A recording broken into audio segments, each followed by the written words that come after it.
Are the mics on? Oh, the mics are on. Mics are on. Yeah, okay, and look. We are streaming. Oh. Yes, we are back. Hey, guys, it's Bill from Pawfinity. And it's Lauren. And this is our Scratching the Surface podcast, episode number 21. We're back after a little hiatus. Is that what they call it? A little bit of a break. Hiatus? We weren't gone. No, we were just sleeping. Busy.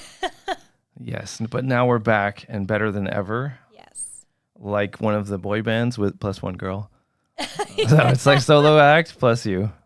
No, Thanks. That wouldn't make any sense. What are we talking about today? We got retirement. So you're thinking of selling your pet business one day.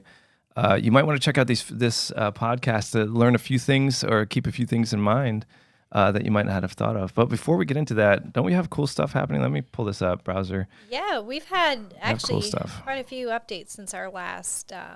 Since last podcast, since the hibernation period at the end of the year. Our last one, what was it? Planning for Success in 2023. We stopped right after that. Boy, that's going on 5 months from now, 5 months ago. So yeah, it was basically a winter hibernation.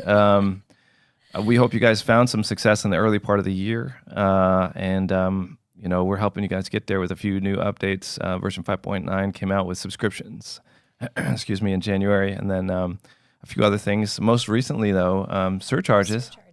Yeah, surcharges. So you guys can recover your credit card processing fees and a whole bunch of other stuff, travel fees and all that other jazz. So it's fully customizable, just like everything else we do. You can create your own surcharges and start passing those along to your clients as you go on. Yes. Is there anything else you want to say before we jump into the topic at hand? No, I think we should just jump right in. This one. Is my mic picking up all right? This one, yeah. I feel like it fell since I last used it. Maybe I just got taller. That's what it is. You got taller. I'm actually excited for this one. Okay. So let's get into it. So, thinking of selling your pet business. What did I say here in the little description? I said some neat stuff. You think about retiring from your work as a pet pro, but what's next? In this episode, we'll take a shallow dive, not deep because that's going to take too long. Yeah. Shallow dive into some of the concepts that may make you second guess the decision to sell your pet grooming, kennel, dog training, or doggy daycare business and retire. Yeah, so that's typically the end goal. You work really hard, you sell your business, and then you sit and relax. But is selling your business really the best way? Why didn't I find a beach hat for this episode? Oh. I don't think I have anything that can replicate a beach hat. No. I'll just put this on my head. Yeah, you think you could just sit on the beach?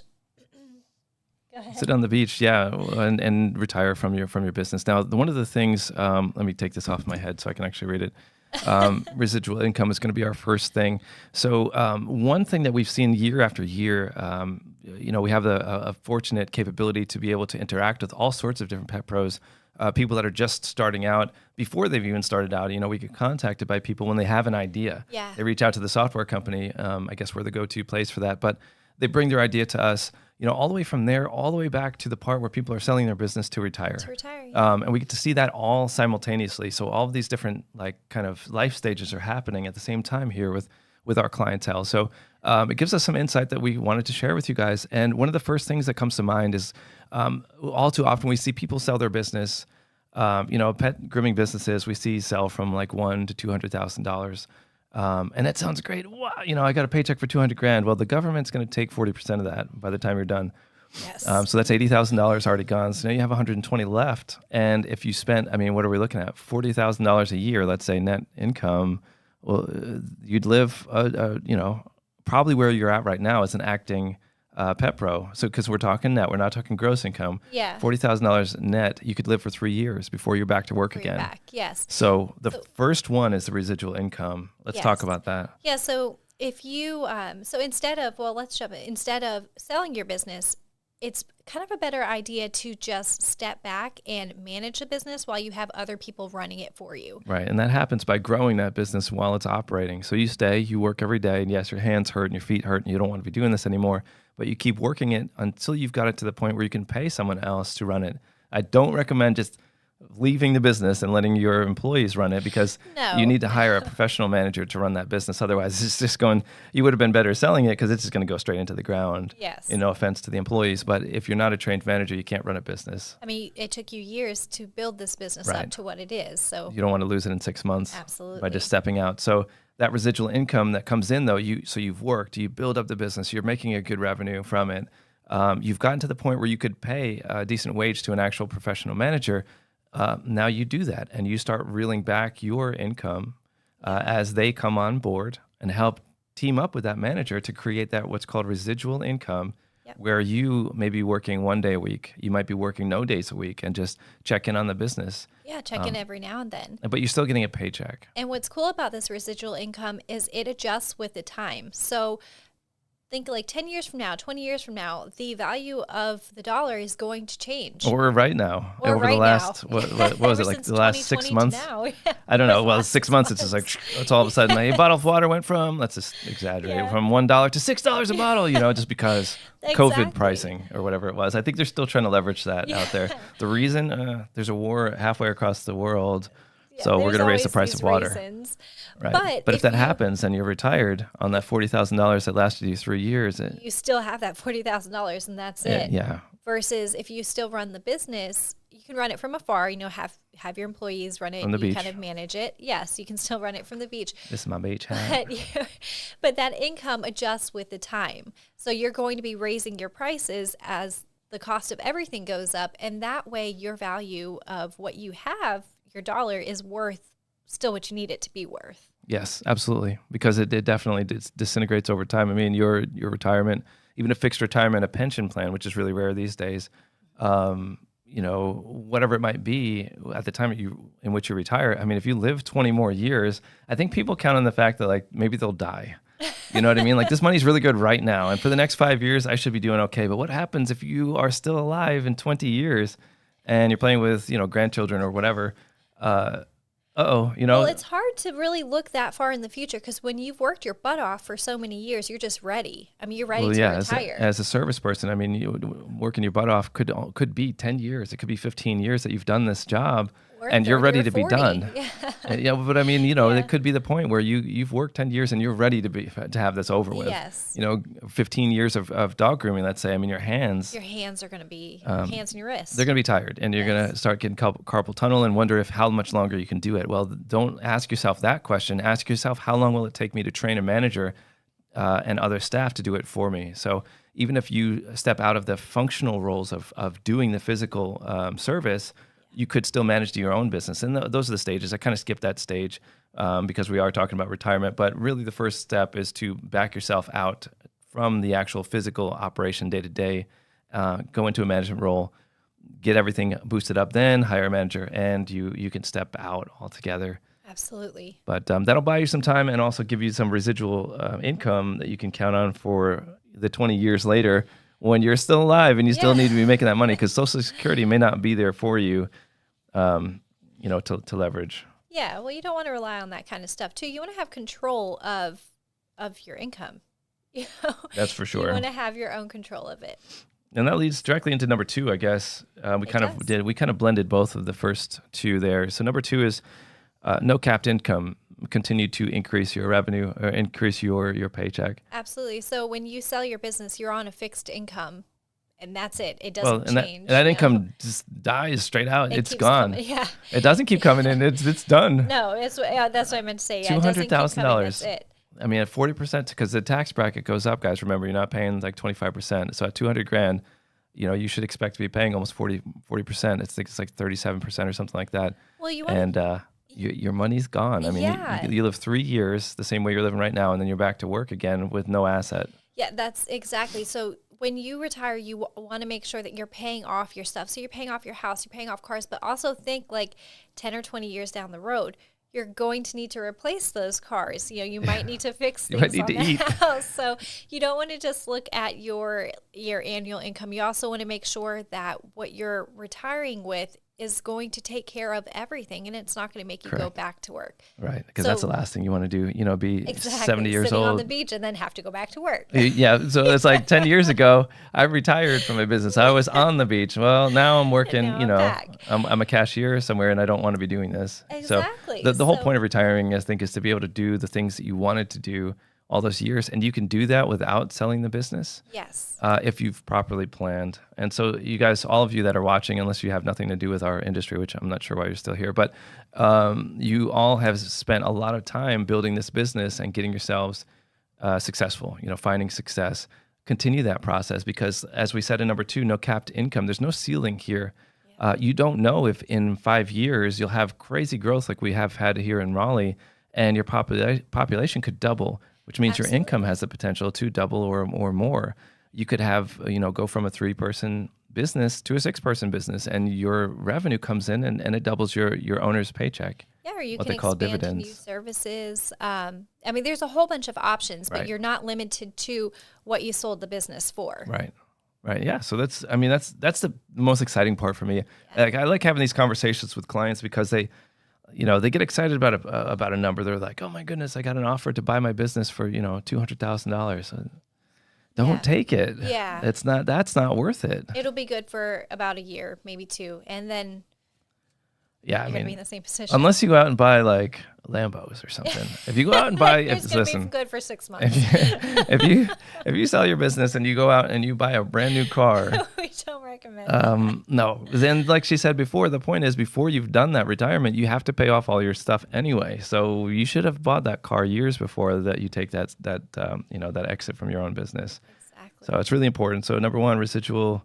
Number 2, no capped income. Number 3, it gives you something to do. Because you're going to get bored. Silly, yeah. Because when you think you're like retirement, I can do like all these things. It's great for a few months, and then you start to get bored. Well, and then look down the street. So drive down when you're leaving your neighborhood today. Yes. Drive down the road and have a look at your neighbors, the ones that you know are retired. What are they doing? I mean, they're digging in their garden. Or next they're mowing week. their lawn.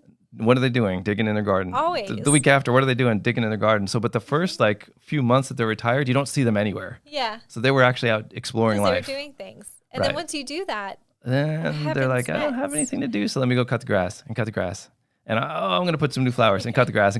Oh, boy. So you might have been better off working at that point because at least you then had a purpose and something to do. So if you still own the business, you have the opportunity to come back to it and, go back in. When you want to, on your own terms. So you're not. It's yours. Yeah, you're not a slave to the business every day.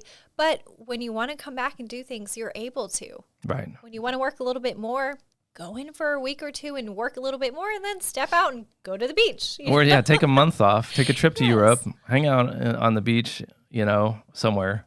Exactly. In Afghanistan or something. I don't think there's a beach there. Maybe Florida Keys or something. Yeah, go someplace nice, but you could spend a month there, actually enjoy yourself. And then come back to work if you want to, 1 or 2 days a week. So you could still generate a whole bunch of revenue. In the end, guys, the point of this episode is that the ability to get the number that you're looking for on what's called an exit when you sell your business is so difficult. We're talking about things like multiples where an investor or the next owner should be paying you 2, 3, or 4, maybe 5 times your annual revenue in order to buy that business from you. That's the number that you should be getting. Most people sell their business, though. What I'm seeing is they sell it for like 1 year's revenue, and that doesn't make any sense. Definitely don't do that. So when in doubt, don't sell your business. Yeah, but let's actually dive into that just a little bit for a minute. Okay. So if you are thinking about selling your business and you're not listening to anything that we've said on here, one of the worst things you can do for yourself is to remain on paper and then sell your business off of that. Because you don't have a steady... You have no records. Yeah, you don't have records. You can fake all those records, or it's just, it's not... Don't really, fake the records. Yes, exactly. There's so many software founders out there now, nothing to do with pet service. For that. Yeah, they're going to jail over that. There's a lot of number fluffing, so we don't want to fluff so you numbers. You don't want to do that. So if you have software, you can easily organize all that stuff. You can easily organize all your appointments, and then when they ask you these questions, like, what's your average ticket price or things like that, you can run a report easily to get that information. So, and it makes it easier to transition employees and everything absolutely. else. I mean, whether you're using us or not, it doesn't really matter. I mean, you have to organize your business in a way that makes it modular so that you could take your employees out and put new employees in. Because, with this retirement thing, we are talking about employees. And one of the most frustrating things that I find is that, the business owners, they get so dedicated to their particular staff that they let them run straight over them. They get Yeah. steamrolled as managers, and their power diminishes as far as their control over the business diminishes. And you don't want that. You want to be able to constantly have employees on deck. You constantly be interviewing people and constantly be training people to either move up within the business, even if they don't move up yet. It's a technique I used to use when I ran retail stores, was to train all the staff to do something, more than what they're doing now, so that if you had a bind and you needed to do something with the staff, Have them ready. you move them up if they're ready for it or whatever, or you continue to develop until they are. But the point is that when you use software, it makes everything uniform. does. And, I know people love their papers because they can take out their red Sharpies and their orange highlighters and their green colors, and they can mark all over the paper calendar however they want to. That's great. But you have to teach that system to an employee, Everyone. which is miserable for whoever's coming in behind you. You understand your own technique and your own flow of how that works when you're writing your appointments and keeping track of your records. Well, that's but one of the biggest they changes don't. that we find with people that are buying businesses. If they're on paper, one of the first things that the new owner does before they even have the keys in their hand is look for software. It organizes everything, and organization is better for everyone. So if you are listening to our tips and you do want to go manage from afar, go to the beach for a week or two, you can do that with software. If you're on paper, it's a lot harder to hold everyone accountable and Yeah. really know what's going on. Check in in your on business. Susie. Have a look Yeah. at the pictures. Yeah. Susie, why did you cut all that hair off the top of that? Yeah, exactly. That's not. Give the client a free groom the next go around. I mean, you can literally do Yes. that. Just check in on the spot and You can still manage. from the beach, Yes. which is nice. Yes. Unless you don't like the beach. I mean, if you don't like all the sand and it's too keep hot, talking I just about the pictured the beach in Florida, and it's just so hot. It's just If you so go in the hot. middle of summer, yes. I mean, you're talking August in Florida. You're talking about burning your feet like they're on a skillet. I mean, you even with flip-flops on, the sand's coming over the side. Yeah. You're getting burnt. I mean, it's burning. You got have the to beautiful run. mountains. But then you got all the chairs and stuff, and now you're running with your flip-flops through the sand, and you're tripping. I hope everyone's putting this picture. I look like a monkey. Is that a monkey look? Bill running through the hot sand. Oh, boy. In his flip flops. But yeah, people trip and fall. Then you get burnt on your face. I mean, but maybe you like the mountains. What I'm trying to get at is maybe you like the mountains better. You go to some place like Asheville in North Carolina, which is beautiful. You go water rafting and it's all nice and cool and all that other stuff. But you can go manage do your that. business. From the cabin in Asheville, they have Wi-Fi now up that way. Well, Asheville is actually really built, but I was more thinking the smaller areas like the Bryson cities and stuff around Asheville that are still kind of up and coming. But yeah, guys. Anyway, don't sell your business. I mean, in the end, my best advice is don't sell it. I don't see any way that ends up in your best favor unless you can't afford to pay the staff. Like if you're going to make like $5,000 a year off the business after you've hired everyone, then it becomes a little bit more difficult to make that decision. That's something you'll have to do. Yeah, that's true. So, but you lose your asset as soon as it's sold. So when you're thinking about selling or thinking about retiring, keep the business. Don't sell. Hire people, train them, and start sliding yourself back. Step back, yeah. That's it. That's it. That's all I have to say about that. That's it. I think it's just a good episode. We needed beach hats because I know. we just put them on now. Maybe we can just wear beach hats on the next episode for no reason. What do you We'll think? be like, what are those people doing? I think that would be good. Yes. All right. So Now we're see us just next yammering. week in our beach In our beach hats? Yeah. Oh, next week, Bill and Lauren will just sit on the camera talking about beach hats. All right, guys. So we're gonna close this out. We do have a I almost said Mugshot Monday. We have a. We don't have that. That would be fun to put out here. Mobile Monday segment. Yeah, So coming if up. It'll be like a quick 2-minute thing. We're gonna talk about some of our mobile features. We're yeah, that's it. All right. Not much. All right. We don't have much else to say. Listen, it's been 5 months. We're a little rusty, so bear with us, okay? See you next week. See you guys.